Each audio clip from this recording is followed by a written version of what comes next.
Hi there, I'm Eric Wordweaver Sjerven, Goathie of the Ridgar folk here in East Texas, and I'd like to welcome you to The Raven's Call. This is a show where I ramble on about different heathen-related subjects, just kind of whatever strikes my fancy, sets my mind on fire at the time. Big UPG warning at the beginning of this, like always. This is just the belief structure of one Goathie, one heathen here in the East Texas area. It's my specific approach. It's my tribe's approach to things. I can't even speak for the individual hearth practices of my tribe because, as you guys that have followed the channel know, I'm big about sovereignty of hearth, and their hearth practice is their own. Not my hall, not my call. So, without further ado, let's talk about some of the housekeeping stuff. You can find all my contact information down below. I guess I need to add a link to the TikTok down there now that that's a thing. If you haven't been following me on the TikTok, TikTok's easier for me to get uploads to these days because of just timing. It's much easier for me to shoot a 3-minute TikTok. Now, keep in mind, shooting a 3-minute video really means you're shooting for about 15 to 20 minutes versus shooting like an hour-long video, which actually means that I may be working on it for a couple of hours. Production values, production times are considerably smaller, so it's easier for me to put out sound bites and things like that to really just kind of put these little tips and tricks, these little references. Like, okay, for instance, one of the more recent ones that I did is a rehash of my old Raving Raven reviews where I would talk about heathen-related media, and this particular one was the one I did on Princess Mononoke, which some of you watched, not many, but some of you. And so the Triple R videos on YouTube didn't go over so well. People weren't watching them. So I was like, okay, that's fine. Not a big deal. Nobody wants to sit down and listen to me talk for 45 minutes about this video, or even 15 to 20 minutes about this subject matter. But people will watch something that's about 3 minutes long and get an idea and then maybe come over here for some deeper information. So that's kind of what I'm using TikTok for right now, is to introduce people to the YouTube channel so that maybe they'll come over and get some more and join the conversation here. So we're going to rock along with that and see where that goes. With regards to the Wordweaver Productions group on Facebook, I have started exploring with my ETH group, my East Texas Heathens meetup group, some chats within the group, and I'm thinking about rolling that over and doing some sub chats in Wordweaver Productions to let people talk and communicate and maybe do some networking, because that is kind of the essence of why I do Wordweaver Productions. I do a lot of like, hey, roll call this, tell me where you're at, what's going on, you know, what are you guys interested in? And it would be an interesting way to get some conversations going. And I may even be able to get some more show ideas out of that, because I don't always have a lot of time to prep show ideas. Now, that comes to my next update. I will probably be having some more time to prep show ideas. The great thing is that I am finally out of the training period with my new job. Now, I'm still in the probationary period, but I'm out of the initial training phase, which was a big 14-week-long training deal that didn't even start till I'd been with the company for a month already. So it's really been like, I started in July, and I am just now like on my own. So this is a big thing for me to be doing my thing now without having to be, you know, on the leash, which means I get to set my own schedule, which means I may be able to build in some areas where I can find some time to film and produce. Another update is that we just got City Folk out here in the country. Power company has decided to run fiber out here, and so I now have hella uplink and hella download. So that means that I'm running out of excuses, and I have to put some content out. And I was talking to Brandon the cat the other day, and he was like, yeah, I love that you're doing the TikTok thing now, man, but I really need some more of that YouTube content, so throw that up there. I'm like, okay, I'll do it. Not that I have to have I just happen to have some time, and so now I'm like hoping that I can squeeze this filming time that I have. But hopefully, going forward, I will have some more free time to film, and I have better technical avenues in order to upload and do kind of the work for that. So good news there. As far as anything else, I'm exploring some ideas of possibly doing a possibly doing a audiobook for my book, The Saga of Bjorn Thorolfson. I talk a little bit more about my author stuff in the post credits and the cutting room floor. So if you want to know a little bit about what's going on there and my efforts, you can check that out. But one of the things that I am looking at doing is trying to turn around and create an audiobook for The Saga of Bjorn Thorolfson, which will be available through Audible. And I'm exploring it. I'm looking into some of the options. Part of the issue is that I don't have the best rig for that right now that I know of. I know I probably need a better microphone than this silly little lapel mic that I have. It's one thing when you're doing like a YouTube channel. It's different when it's an audiobook, and richness and fullness of sound is kind of important. So I'm going to play with it. I'm also going to play with the different programs that I have available and set up, because I've never done an audiobook before. It's going to be a learning process. So I'm going to start delving down some research, some YouTube channels, and some other things that might help me figure out some tips and tricks and really embrace that and see if maybe I could do this. And then maybe if I write more going forward, which I'm working on, post credits, check it out. I may be able to concurrently work audiobooks with that too. So, anyway, feel free to toss recommendations and things like that. Cost is a factor at the moment, so it's going to be a little while before I can afford to get like a new microphone. I don't monetize the channel. I don't make any money off TikTok. People don't buy my book in any significant numbers because it's a niche market to begin with. So I'm not making any money off of this kind of side hobby that I'm doing.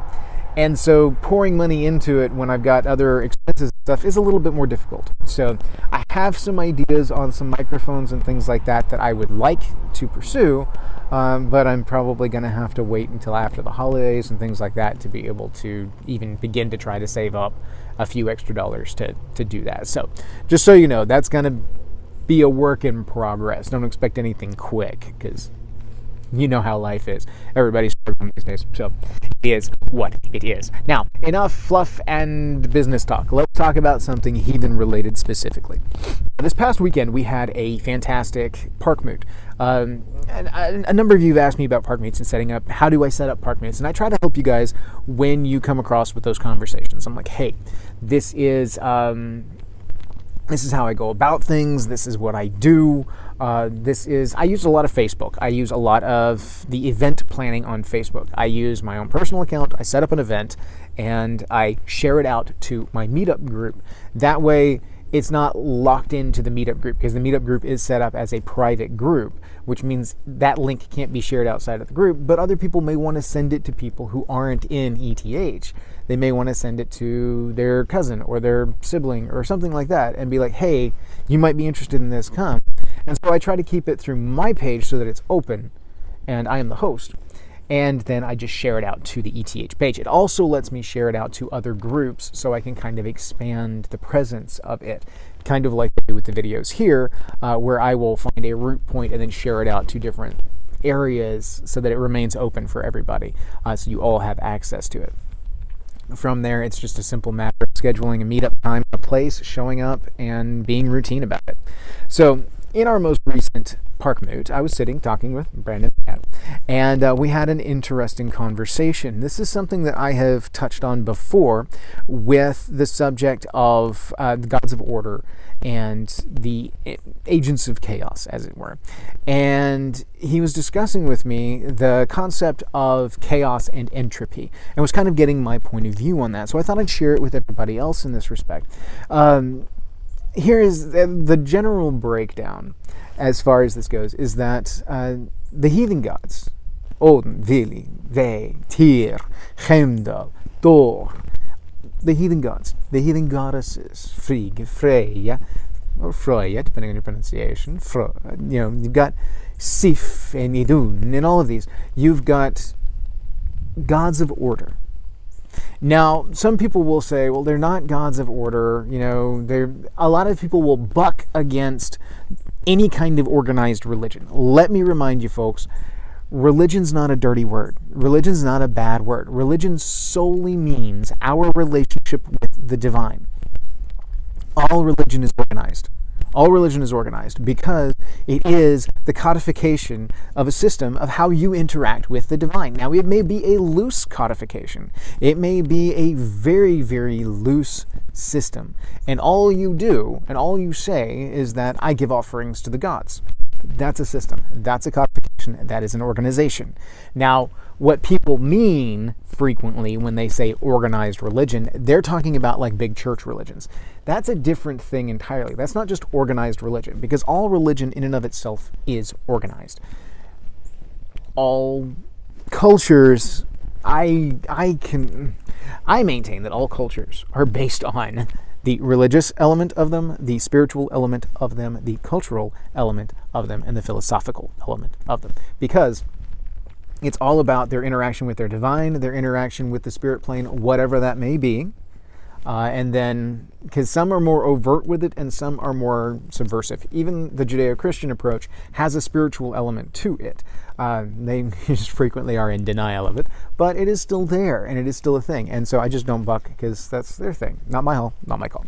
So then there's the cultural element, which we all have, and then there is the philosophical, which is the understanding of the world around us and breaking down the building blocks of the world. That's our sciences. That's our understanding. Like for us, it's weird. It's orlog. It's luck. It's the understanding of the planes. It's understanding the difference between the sacred and the profane and the spiritual and how those jive and Yggdrasil and Bifrost and all of that. That's the philosophical side of heathenry. It's also the ethics and the morality and contemplating the deeper meanings of the world around us. I maintain that all cultures have this. So, all of this is to head off the inevitable, hey, it's not a religion, and it's, I'm bucking against anything order, I'm bucking against anything organized. I'm like, well, religion is organized.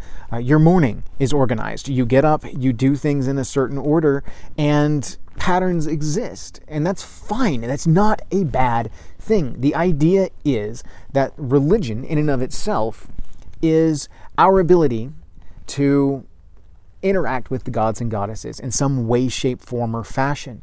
We dial in and we contact them. My tribe does it through a specific set of rituals and a specific set of traditions that we have honed in to be particularly effective and that we have very good results with. My tribe is beloved by the gods, and this has come through hard work and repetition. Repetition means the ability to recognize. Other people have different experiences. Other people have different frames of reference, and there's nothing wrong with that. I have no problem whatsoever with people that go about it differently.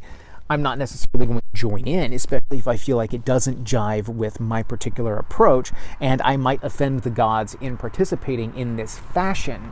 But it does not change the fact that this is a methodology of interacting with the gods and goddesses that they may find effective, and I try to respect that. Just as I try to respect the sovereignty of the hearths within my own tribe, I respect the sovereignty of other tribes and their approaches to things. So, all that wrapped up is to say that the gods are indeed gods of order. When Odin Viljenve slew Ymir, it's commonly accepted that the Jotuns are entities of chaos, chaotic energy, born of Ymir, in some of the most chaotic fashions that they could. They just kind of burst forth from Ymir. And Ymir and these entities represented not just chaotic forces, but chaotic material as well. Things in an unordered state. In the essence of the Big Bang, it's the mass and swirl of materia that was jettisoned from the Big Bang and is exploding out into the universe just in chaos. And then the gods apply order. The gods come in and shape a universe. They come in and twist things into planets. This is order applied to the universe. They set in motion physics, mathematics, evolution, the things that help to set order to the world and a progression. Because without order, there is no timeline. Without order, there isn't a perceivable reality. Without order, there isn't a self, because the self itself is an organization of spirit and soul elements into an entity that we call ourselves. Sans any form of order or organization, we are chaotic and indisputable and discernible from the rest of the world around us. Our atoms mix up with the tree atoms, Now, on a molecular level, we really are just a bunch of atoms and electrons and everything bumping into each other. Protons, electrons, neutrons going blah, blah, blah. And theoretically, we are just a bunch of star stuff that's just swirling around each other. And my cloud of star stuff calls itself Eric. Why does it do that? Well, because of the consciousness and gift that the gods have given me, the ability to see the order in the world around me. With that, there is a great deal of extra order that I need to learn and to discern in order to understand this cloud of star stuff that is whirling about me at all times. Because if the gods have gifted me with this particular perception, what other perceptions might they have gifted me with that I haven't found yet? Thus begets science and metaphysics and their independent explorations of the world around us.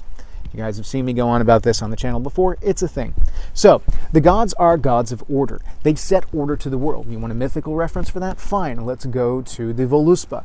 Odin viljen ve slay Ymir. And from Ymir, they create the worlds. Specifically, we're looking at Midgard because that's what the reference is, but the essence is that they create the material world. Now, keep in mind, if you followed my channel before, you remember that I define Midgard not just as Earth, and that which we work on, but the entire material plane upon which we exist. Everything from the Big Bang, from the center of the universe to the center of the everything, to the end of creation. This is all Midgard, because it is the physical plane.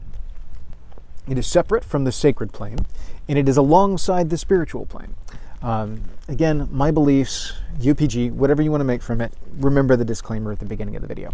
So, from this, the gods create order. They create the worlds. They create Midgard. They create the plane in which we exist. They lay out the order of the worlds. Asknemla. They pick up from sticks on the beach. They take fera souls and breathe order into them. They breathe the gift of the gods into them, give them shape, give them minds, give them souls, and make of them men and women. They bring these forth in what we would probably in profane time perceive as evolution. They shape and bend fera souls into humans. And here we are, a product of the gods. This is setting order to things. This is establishing order. The entire universe is ordered by math and science. These are just the rules that the gods set in place when they created the world, because any world that is created has to have a basis of a programming language upon which to be operated. And it seems like the programming language for our material world we perceive as math and science. There's more to it, but this seems to be at least the math and science approach to things of how to understand the programming language that the gods set out. Physics, metaphysics, quantum physics, everything. It's all set out by the gods. It's all there, and we are just discovering it with our puny little human minds, trying to understand the grandiosity and gloriousness that is the gift the divine have given us. So, the gods create this order. Now, long way around the conversation, you come up to agents of chaos or agents of entropy, and what is the difference? Now, within the mythology, depending on your acceptance of the Ragnarok cycle, agents of chaos are represented as Jotun and Jotunborn, the monsters of the universe, of the cosmology. And these monsters are the agents that operate specifically against the order set out by the gods. They are intent on breaking apart the order established by Odin. Now, one of the things that was interesting is that this was actually a conversation Brandon was having with another of my friends, and they were having a conversation about the role of Loki and Loki's children and how that plays in. Well, Loki and Loki's children, within the lore that is set out, are agents of chaos. Their intention is to break apart order, which is why Loki doesn't jibe within the tribe and is ultimately outcast for his deeds and actions. He's a breaker of Frith and is outcast from the tribe and becomes outlaw from the gods. Other people will have other interpretations. I'm not knocking them. I'm not, I know a number of Lokians that follow the channel. I'm not knocking your beliefs at all. I'm just simply stating my approach to things and my understanding based on years and years of research and why I go about things the way I do. So, he was outcast from the gods as a separate entity, an outcast, an utla. And in the end, he joins forces with his children to wage war in Ragnarok. Ragnarok being the end of the gods. The end of the gods' order. Breaking apart the order that the gods have established and breaking apart those that set it in order and returning things to chaos. In the conversation, there was mention of entropy, and sometimes there's a bit of a disconnect between chaos and entropy. Entropy is heat death. Entropy is the reversion of things to a null state. This is not what Loki and his children are doing, because during all of the lore that we can see, Loki is one thing above all else. He is self-serving and self-protecting. Loki, even to the detriment of the tribe, Loki is protecting himself. I mean, you simply have to look at the myth around the creation of Mjolnir.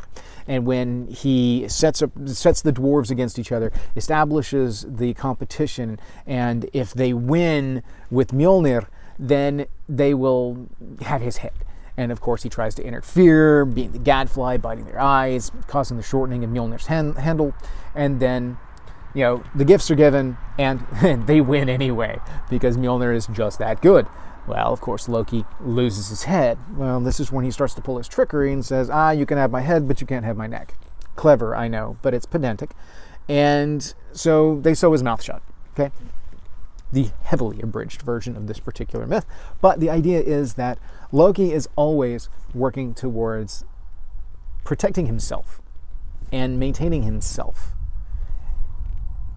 He's not tribal-minded in his approach to things. He's always about protecting himself to the detriment of even the tribe to whom he's sworn.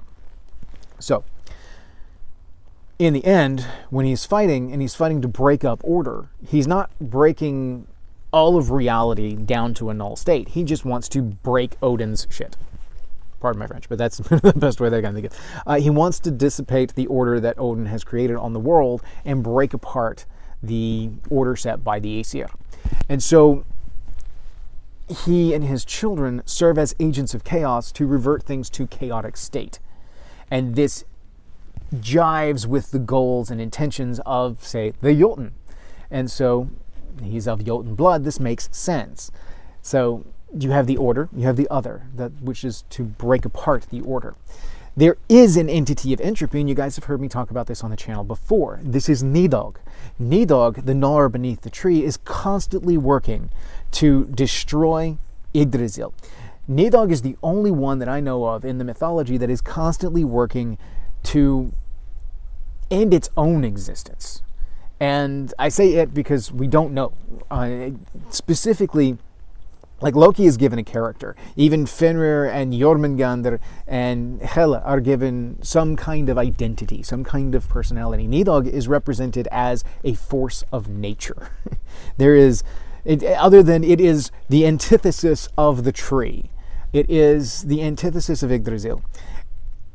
Yggdrasil is all of creation. The axis mundi that holds together the disparate worlds of the multiverse along this central trunk, and the roots delve deep, etc., etc. You know me, the tree. I can go on forever about it because the tree is everything. Nidhogg is constantly working against the tree.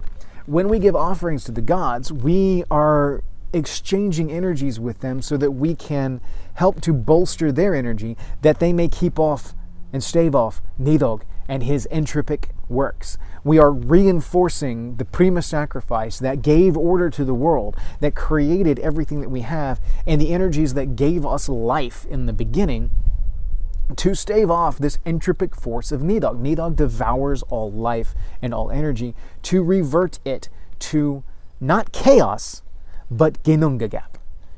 That is Nidhogg's goal, is to destroy everything. And it's not even a goal. It's not like it's a single-minded, it's just a function. It's not even like it's a purpose, it's a drive, it's some kind of motivated stance. No, it is just Nidhogg's function.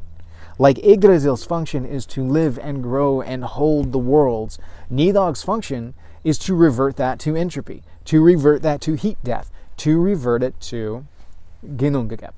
So, all of the efforts that we give in our reinforcing of the gods and goddesses goes to staving off entropy, staving off Nidhogg.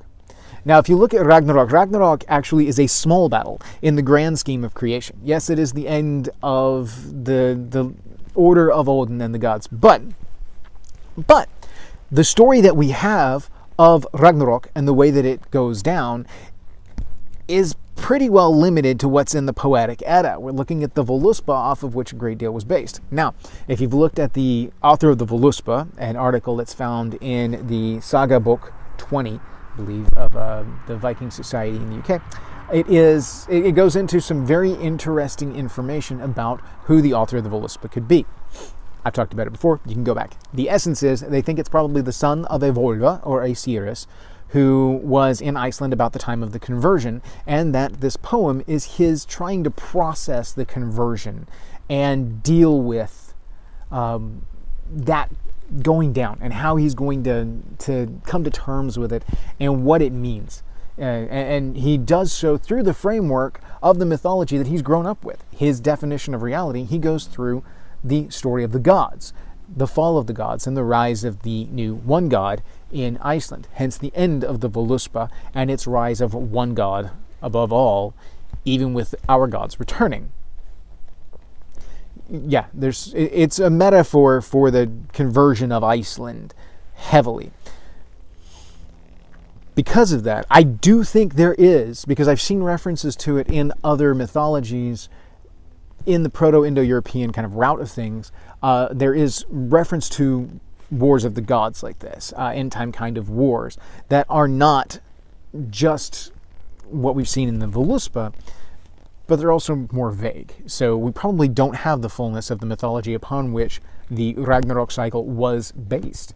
So there's probably some differentiation. We know the story as the author set it out, as Snorri has, done in his prose Edda in kind of keeping things together, and as we have perpetuated through time, and the references made in the other stories in the Poetic Edda. But that's all based on, some assumptions around the Voluspa itself. Because keep in mind, none of these were written by the gods. We do not have a book of the gods that was written by the gods.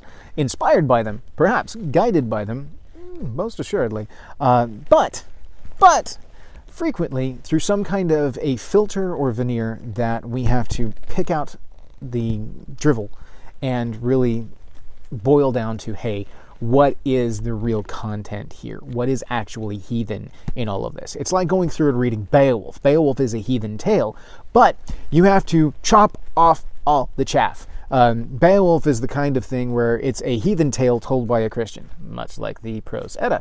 You can go through Beowulf and basically omit every Christian reference in Beowulf, and you get the core element of the tale. You get the heathen warrior that comes and fights the troll, and etc., etc.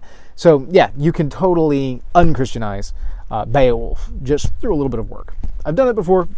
You have to do some smoothing on the wording because it was written by a Christian monk, but you get the idea, So, what I'm getting at here is that you have the gods, which are agents of order. You have the Jotun and the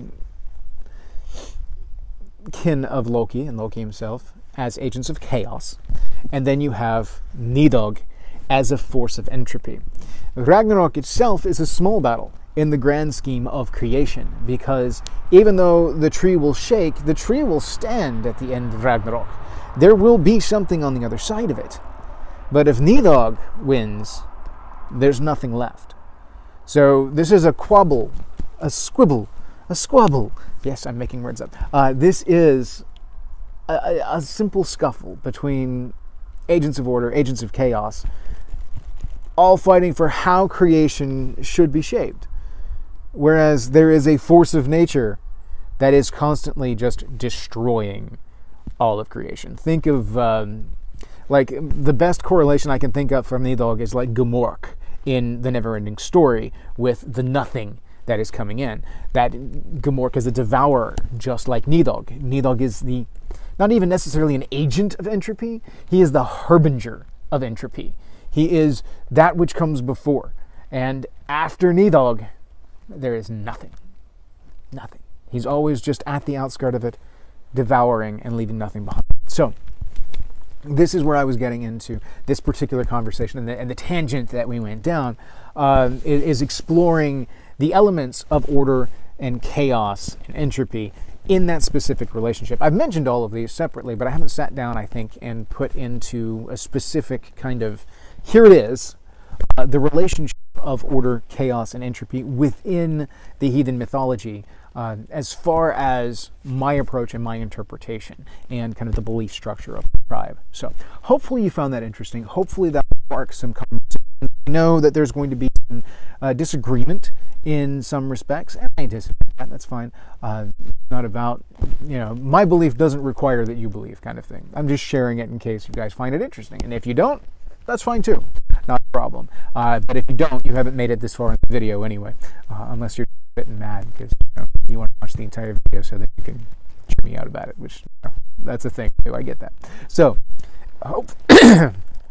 catch my breath there. Hopefully you guys have found something of value, and that I get a lot of people telling me that they find the videos very helpful, especially during the early portions of building. I don't necessarily build my stuff with newbie heathens in mind, but I do tend to end up creating very newbie-friendly material. Those are the ones that seem to need it the most. The established heathens have their belief structures, they have their hearth cult, their tribal cult. They don't need me to tell them what to do. I just hope to give them something that maybe think outside the box, maybe a different approach to something that might help to grow their own practices a little bit. Their call, their approach. So anyway, thank you all for watch. Thank you for putting up with my wonky schedule and the weirdness that is the current just production scheme that I'm on. Things will settle out. And if I could ever figure out how to do the background thing for YouTube like I do with TikTok, I would love to put my splash screen behind me because I kind of like doing that for the TikTok channel. It's a lot of fun. Plus I can do other kind of weird things and point at it and stuff. So if I ever figure it out, short of actually buying a green screen, because again, can't afford a green screen. Can't afford a decent mic, can't afford a green screen. And I know there's homemade ways to do a green screen. It's just, that's going to have to wait. I can play with it, but that's going to have to wait. You can do it with a green sheet of just fabric that you can buy from like the local fabric shop, but you still got to buy it. So it's a thing. Anyway, so thank you all for your continued support. Hopefully this Yuletide season will treat you well.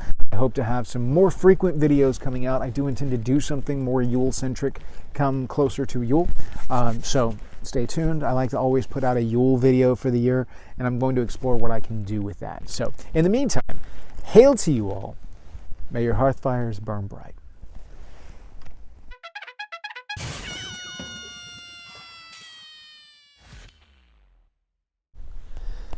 All right, we're going to try and do this as I get comfortable. It is crazy what life will throw at you. So as far as the after credit stuff goes, because it has been a month since I have done this. Actually, it's been more like a month and a week. It's ridiculous. I don't have a whole lot of updates as far as, say, game goes, because I haven't been able to get my group together in months, and we're hoping that we can get something together for early December. We're fingers crossed. We're going to try and make it happen. Now, what I am working on, as though there's more than just me working on the creative element of this, I am working on some other ideas for creative outlets. I've been playing around with the TikTok thing. Some of you have been following me over there. If you haven't, check it out. It's a lot of what you see here, but in shorter format. And so it's just an attempt to kind of reach out and meet some other people. I'm sure I'm going to talk about it at the top of the show again, like I do, because it's kind of the current thing that I'm working on. Yeah. But I'm also working on some book stuff. I am working on some ideas. It just depends on where it goes and what I'm going to do with it. I've got actually like 2 or 3 book ideas in mind that I would like to write on, and I'm feeling that creative bug again. So I think it's time for me to start working in earnest. Now, don't get excited. Usually when that happens, I'm starting a project that's going to take me probably a year or more to finish. So don't get too excited about the whole, Eric's working on another book thing, because it is going to take me time if you want it to be good and you want it to be not a rush job on something. Because I very much want it to be something meaningful and something real, you know? So, that's what I'm going to be kind of working towards, and we'll see kind of where that goes in the long run. I'll give updates now and again. It will probably be self-published again through Amazon because it seemed to be the easiest thing to do. Because I don't have to deal with trying to sell it to a publisher and all this stuff. Now, with that, I'm responsible for my own advertising, so I never make any money off of it. If I really wanted to try and write something that I'd make money off of, I'd have to go through a big-time publisher, but I'm not sure that I want to deal with that for such a niche audience. Whereas I have more access to the niche audience than they do. It seems like it would be smarter for me just to self-publish and let you guys know about it, sell a few copies that I'm going to, and let the people enjoy it that are going to enjoy it. So we'll go from there. Because like my first one, the Saga of Bjorn Thorolfson, that's meaningless to anyone outside the heathen community, other than maybe as a teaching tool for somebody sharing their heathen belief structure with a family member or something like that. So kind of I've got it to the people that wanted it. Now I'm introducing it to the people on TikTok to see if maybe there's a few more that want it, but I'm not chasing the money with this. You're wrong, I could use the money, but what I'm looking to do is really try and just kind of expand some horizons and just expose some people to it. So we're going to see where it goes, and we're going to go from there. So, all right, let's go ahead and jump into today's episode, I think. Hopefully I have an idea in mind for it, but for at least part of it, it's going to be kind of a state of the channel address. Again, I really hate that it's so long between episodes these days. I'm going to work on that. So we're live in 3, 2, 1. Let's jam.